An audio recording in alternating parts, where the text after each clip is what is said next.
পরিবারের সঙ্গে ঈদ করতে ঢাকা ছাড়তে শুরু করেছে রাজধানীবাসী। কাল থেকে চলবে 10টি বিশেষ ট্রেন।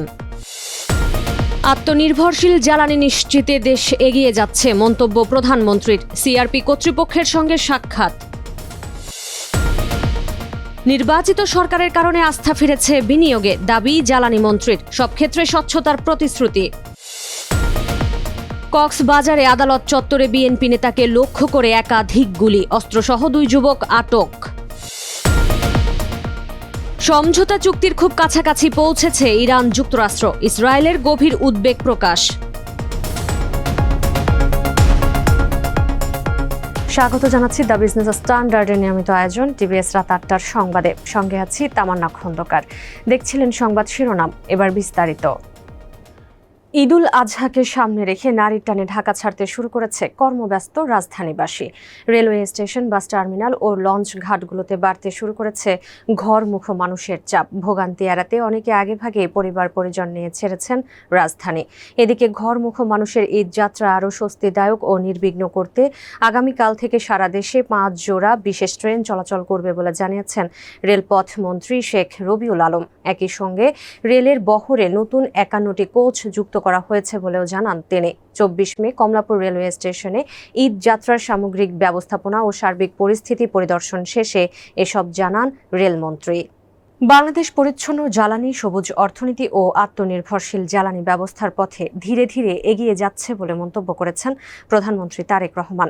24 মে সকালে জাতীয় সংসদ ভবনে নবায়নযোগ্য সৌর বিদ্যুৎ অন গ্রিড রুফটপ এর উদ্বোধনী অনুষ্ঠানে তিনি কথা বলেন। প্রধানমন্ত্রী বলেন, আমরা এমন একটি উদ্যোগের উদ্বোধন করছি যা কেবল বিদ্যুৎ উৎপাদনের উদ্যোগই নয়, বরং এটি বাংলাদেশের টেকসই ভবিষ্যতের প্রতীক। দুপুরে প্রধানমন্ত্রী তারেক রহমানের সঙ্গে সৌজন্য সাক্ষাৎ করে সিআরপি কর্তৃপক্ষ।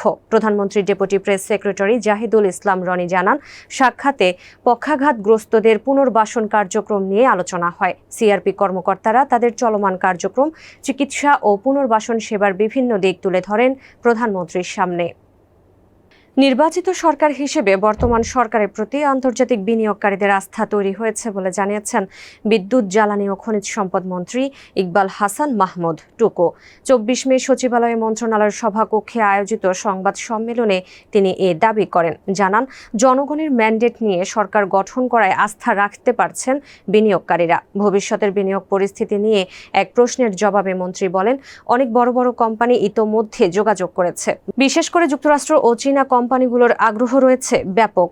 এ সময় সরকার সব ক্ষেত্রে স্বচ্ছতা বজায়ে প্রতিশ্রুতিবদ্ধ বলেও দাবি করেন বিদ্যুৎ, জ্বালানি ও খনিজ সম্পদ মন্ত্রী। কক্সবাজার আদালত প্রাঙ্গণে এক বিএনপি নেতাকে লক্ষ্য করে গুলি চালিয়েছে দুর্বৃত্তরা। এই ঘটনায় গুলিবিদ্ধ হয়েছেন একজন। ঘটনাস্থল থেকে অস্ত্রসহ 2 জনকে আটক করেছে পুলিশ। 24 মে সকাল 11:30টার দিকে কক্সবাজার জেলা জজ আদালত প্রাঙ্গণে ঘটনাটি ঘটে। প্রত্যক্ষদর্শীরা জানান, কক্সবাজার সদরের ঝিলংজা ইউনিয়ন বিএনপির সাধারণ সম্পাদক লিয়াকত আলী মেম্বার মামলায় হাজিরা দিতে আদালতে আসেন। এ সময় তাকে লক্ষ্য করে গুলি চালায় দুর্বৃত্তরা। লিয়াকত আলী সরে গেলে পাশে থাকা এক ব্যক্তির শরীরে বিদ্ধ হয় গুলি। তাকে গুরুতর অবস্থায় উদ্ধারের পর পাঠানো হয়েছে চট্টগ্রাম মেডিকেল কলেজ হাসপাতালে। পূর্বশত্রুতার জেরে হামলা হয়েছে বলে ধারণা পুলিশের। যুক্তরাষ্ট্র ও ইরান একটি সমঝোতা চুক্তির খুব কাছাকাছি পৌঁছেছে। এই চুক্তির আওতায় 60 দিনের একটি যুদ্ধবিরতি কার্যকর হবে। এই সময়ে হরমুজ প্রণালী খুলে দেওয়ার পাশাপাশি অবাধে তেল বিক্রি করতে পারবে ইরান। একই সঙ্গে আলোচনা চলবে পারমাণবিক কর্মসূচি সীমিত করার বিষয়েও। এক মার্কিন কর্মকর্তার বরাতে সংবাদ মাধ্যম এক্সিওস এই তথ্য জানিয়েছে। এদিকে নাম প্রকাশে অনিচ্ছুক এক ইসরায়েলি কর্মকর্তা যুক্তরাষ্ট্র ও ইরানের মধ্যে প্রস্তাবিত সম্ভাব্য চুক্তি নিয়ে গভীর উদ্বেগ প্রকাশ করেছেন। জানান, এই চুক্তির যে রূপরেখা বা কাঠামো দেখা যাচ্ছে তা তেহরানকে হরমুজ প্রণালীকে অস্ত্র হিসেবে ব্যবহারের সুযোগ করে দেবে। দর্শক, এই ছিল টিভিএস রাত 8টার সংবাদে। এতক্ষণ সাথে থাকার জন্য ধন্যবাদ সবাইকে।